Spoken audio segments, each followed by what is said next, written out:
Питачењето е девијантна појава која се коси со законот за прекршоци против јавниот ред и мир. Со законот предвидени се парични казни од 15 до 50 евра за питачите и оние кои ги внесуваат во овие активности. Дел од питачите често влегуваат и во угостителски и други јавни објекти и бараат пари од гостите или вработените со изговор дека им се потребни за лекување или да набават храна.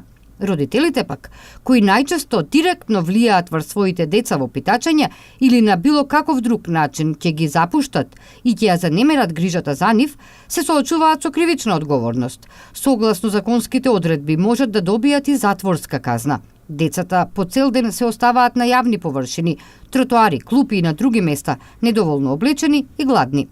Ваквата појава во Полог посебно зачестува пред празниците. Од секторот за внатрешни работи Тетово информираат дека меѓу оние кои наводно питачат, подоцна се среќаваат и извршители на кражби, измами и други криминални активности.